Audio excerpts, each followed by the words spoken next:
Indian सब continent से 15,000 kilometre दूर साउथ पैसिफिक ओशियन में एक ऐसी भी जगह है जिसे स्पेस क्राफ्ट सिमेट्री यानी अंतरिक्ष यान का कब्रिस्तान कहा जाता है, जहां साल 1971 से लेकर आज तक दुनिया भर की स्पेस एजेंसीज अपने फेल्ड हो चुके rockets, satellites and even space station को भी गिरा रही है। यहाँ तक कि इंटरनेशनल स्पेस स्टेशन यानी कि ISS और हबल स्पेस टेलीस्कोप को भी साल 2031 में नासा यहीं पर गिराएगी। तो दोस्तों ये है पॉइंट नीमो, प्लैनेट अर्थ की most remote and mysterious location, जिसे पोल्स ऑफ इनएक्सेसिबिलिटी की रैंकिंग में सबसे ऊपर रखा जाता है, जहां पर फंसना किसी डरावने सपने से कम नहीं है, क्योंकि यहां से हजारों किलोमीटर के रेडियस में ना तो कोई जमीन है और ना ही कोई इंसान। यहाँ तक कि यहाँ के ओशियंस में भी कोई मरीन लाइफ नहीं है और इसके सबसे पास की ह्यूमन कॉलोनी भी जमीन में नहीं बल्कि अंतरिक्ष से गुजरती है, जो कि 400 किलोमीटर ऊपर इंटरनेशनल स्पेस स्टेशन है।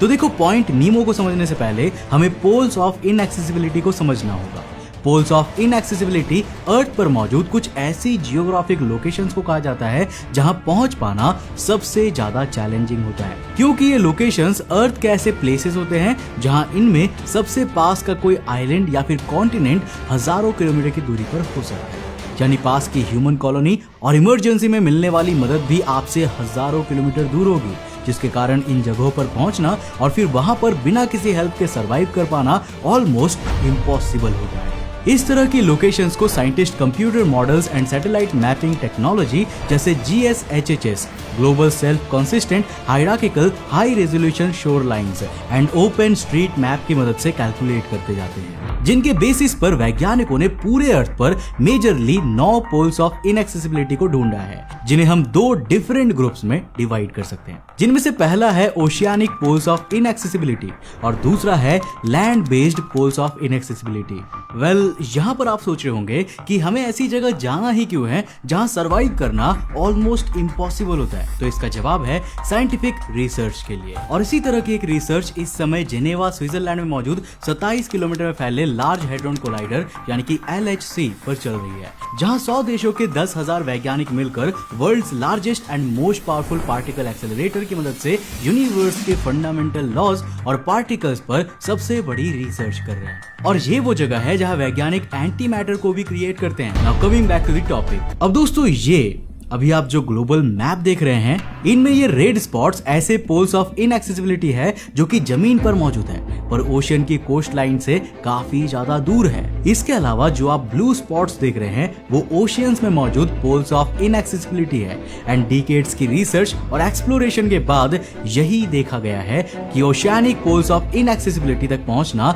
सबसे ज्यादा चैलेंजिंग या फिर कहूं कि ऑलमोस्ट इम्पॉसिबल होता है। Number 1, oceanic poles of inaccessibility. अब देखो, वैसे तो कई oceanic poles of inaccessibility earth पर मौजूद है, लेकिन अगर हम most distant oceanic pole of inaccessibility को देखें तो उसमें सबसे पहला नंबर आता है पॉइंट नीमो का। Point Nemo, the most inaccessible and uninhabitable place in the ocean. दोस्तों, यह है साउथ पैसिफिक ओशियन में मौजूद ड्यूकी आइलैंड, जिसकी पॉपुलेशन है 0। हाँ, हैरान मत होइए, इसकी पॉपुलेशन सच में 0 है, क्योंकि ये आइलैंड रहने लायक नहीं है, लेकिन इसके बावजूद ये कंट्री का हिस्सा है और वो कंट्री है ब्रिटेन। जी हाँ दोस्तों, पैसिफिक ओशन में मौजूद ये आइलैंड और इसके अलावा भी और भी कई आइलैंड्स ब्रिटेन की ओवरसीज टेरिटोरी का ही हिस्सा है। पर ये आइलैंड अपने आप में खास इसीलिए है क्योंकि ये आइलैंड पैसिफिक ओशन की सबसे डरावनी और सबसे खाली जगह के सबसे करीब है,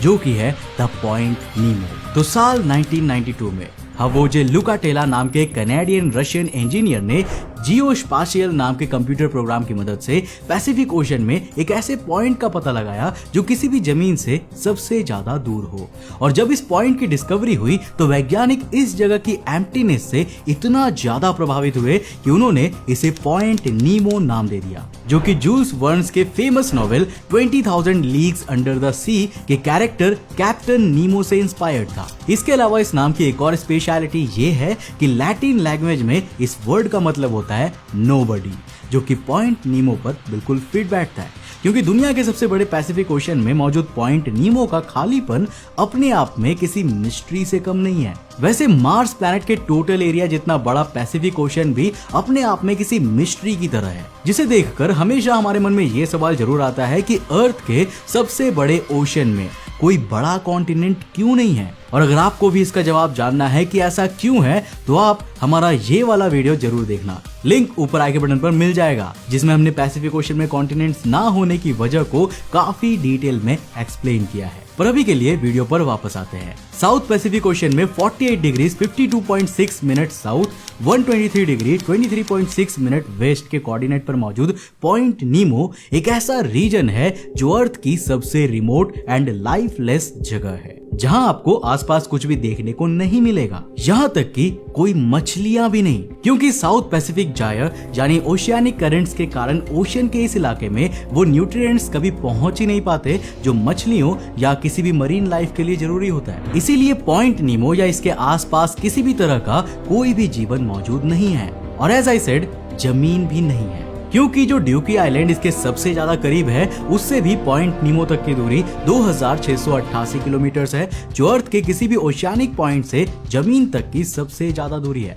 अब कंपैरिजन के लिए बता दूं कि ये दूरी श्रीनगर से चेन्नई के बीच की दूरी के ऑलमोस्ट बराबर है, और ये तो बस पॉइंट नीमो से उस जगह की दूरी है जहां पर कोई रहता ही नहीं, क्योंकि अगर आपको यहाँ से जमीन पर बसी सबसे पास की मानव बस्ती तक जाना है तो वो दूरी इससे भी करीब 2 गुना है, क्योंकि इसके सबसे पास मौजूद हैबिटेट प्लेस न्यूजीलैंड कंट्री है, जिसकी पॉइंट नीमो से दूरी 4828 किलोमीटर है। तो देखो, अगर आप यहाँ पर आकर कभी फंस गए तो शायद आप कभी भी दूसरे इंसानों को देख ही नहीं पाएंगे। अब यहाँ से तैर कर जाओगे तो बिल्कुल भी नहीं, पर हाँ अभी भी एक तरीका है, पर इसके लिए आपको नाव नहीं बल्कि रॉकेट चाहिए होगा, क्योंकि समय समय पर पॉइंट नीमो के ऊपर से गुजरने वाला इंटरनेशनल स्पेस स्टेशन ही यहाँ इकलौती ऐसी जगह है जो एक समय पर पॉइंट नीमो के सबसे करीब यानी 400 किलोमीटर पास तक ऊपर आ जाती है। पर हाँ, ध्यान से कहीं इंटरनेशनल स्पेस स्टेशन खुद ही पॉइंट नीमो में डूबने ना आ जाए।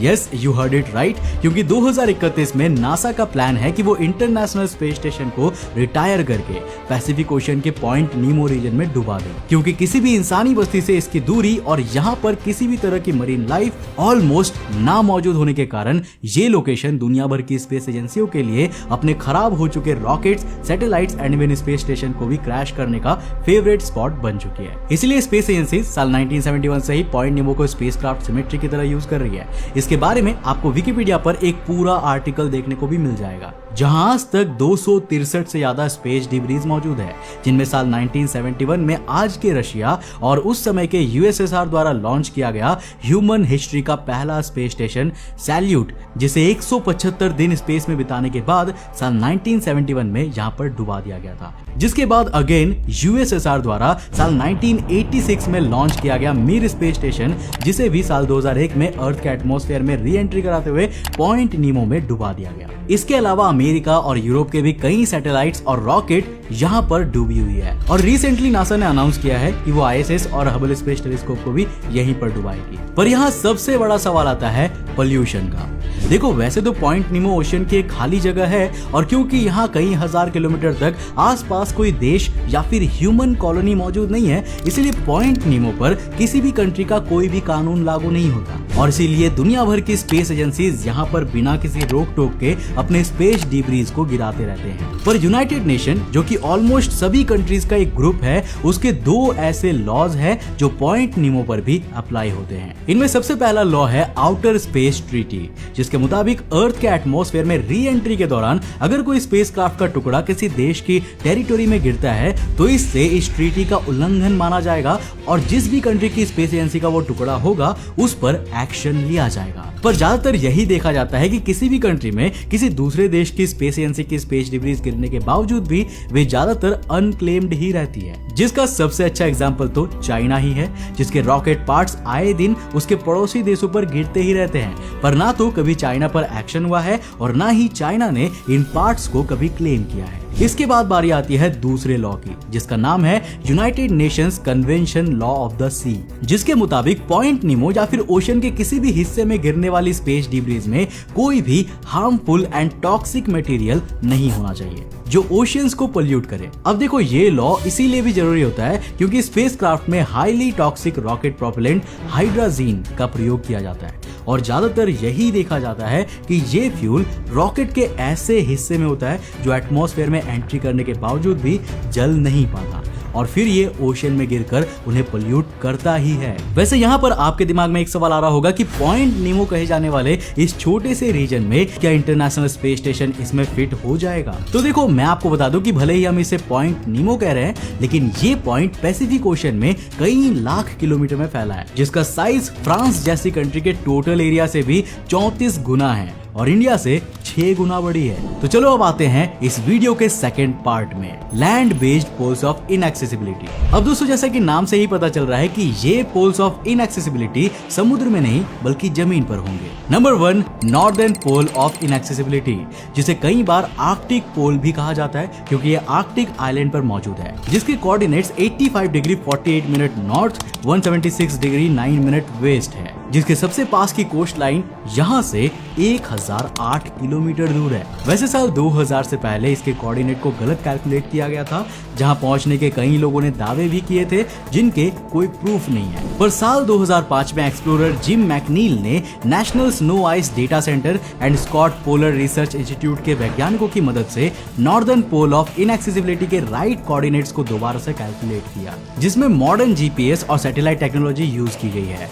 जिसके बाद मैकनील ने भी अपनी एक टीम के साथ मिलकर खुद यहां पर जाने की कोशिश की, लेकिन एक्सट्रीम कोल्ड और हमेशा बेकार वेदर रहने के कारण वो इस पॉइंट तक कभी पहुंच ही नहीं सके और अभी तक कोई भी नॉर्दर्न पोल ऑफ इनएक्सेसिबिलिटी के एक्यूरेट कोऑर्डिनेट तक पहुंच नहीं सका है। Number 2, south pole of inaccessibility. तो देखो, अर्थ के सबसे खतरनाक पोल्स ऑफ इनएक्सेसिबिलिटी में से एक साउथ पोल ऑफ इनएक्सेसिबिलिटी भी है, जो अंटार्कटिका कॉन्टिनेंट पर मौजूद है, जिसके coordinates 82 degree 6 minute south, 54 degree 58 minute east का एक्यूरेट मेजरमेंट सबसे पहले सोवियत यूनियन के साइंटिस्टों ने की थी और ये ऐसे रेयरेस्ट पोल ऑफ इनएक्सेसिबिलिटी में से एक है जहां पर ह्यूमंस जा चुके हैं और यहाँ पर सोवियत एंटार्क्टिक एक्सपीडिशन नाम का एक रिसर्च स्टेशन भी मौजूद है, जिसे 14 दिसंबर 1958 में सोवियत यूनियन द्वारा ही बिल्ड किया गया था, जो आज भी इतिहास की एक निशानी के तौर पर यहाँ पर मौजूद है, जिसका फेस रशिया की कैपिटल मॉस्को की ओर है। Number 3, continental poles of inaccessibility.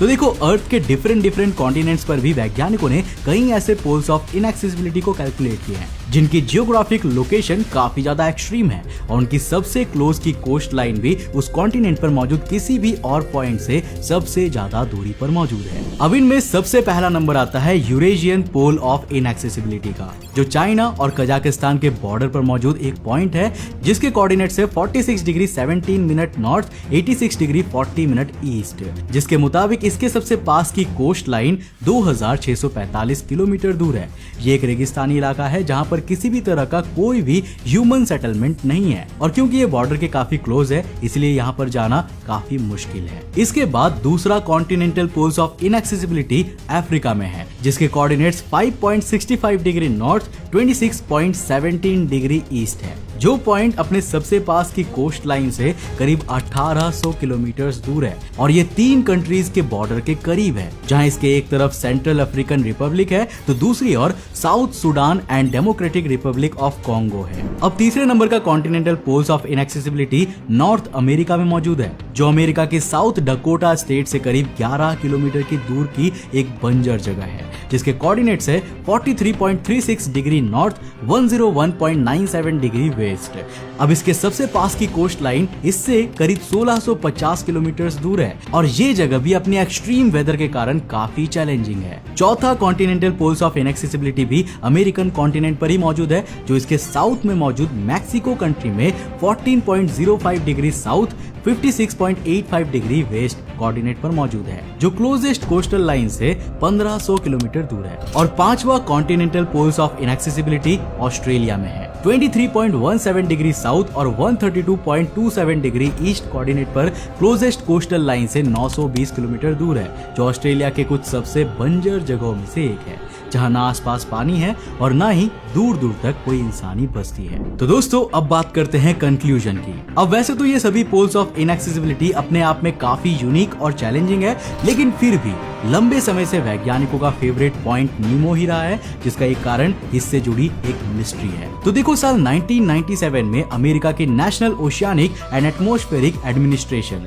यानी नोवा द्वारा पॉइंट नीमो के करीब ultra low frequency and high amplitude का एक अंडर वाटर साउंड डिटेक्ट किया गया था, जो किसी ब्लू व्हेल के साउंड से भी कई गुना ज्यादा लाउड था, जिसे द ब्लू का नाम दिया गया था। अब लंबे समय से वैज्ञानिक ये मानते रहे हैं कि पॉइंट नीमो के पास कोई अनडिस्कवर्ड सी मॉन्स्टर है जिसका ये साउंड है। वैसे ये मिस्ट्री तो आज भी सॉल्व नहीं हुई है, बट कई वैज्ञानिकों ने बाद में एक एक्सप्लेनेशन देते हुए कहा है कि शायद ये साउंड अंटार्कटिका में मौजूद किसी बड़े ग्लेशियर से आइसबर्ग के टूटकर समुद्र में गिरने का है। तो दोस्तों, आपको इसके बारे में क्या लगता है? आप अपना जवाब नीचे कमेंट बॉक्स में जरूर देना। और क्या आप भी जिंदगी में एक बार पॉइंट नीमो में जाना चाहते हो? नीचे कमेंट में अपने थॉट्स जरूर लिखना। वीडियो पसंद आए तो लाइक करके जाना। मैं मिलता हूँ आपको नेक्स्ट एपिसोड के साथ, तब तक के लिए बाय, जय हिंद।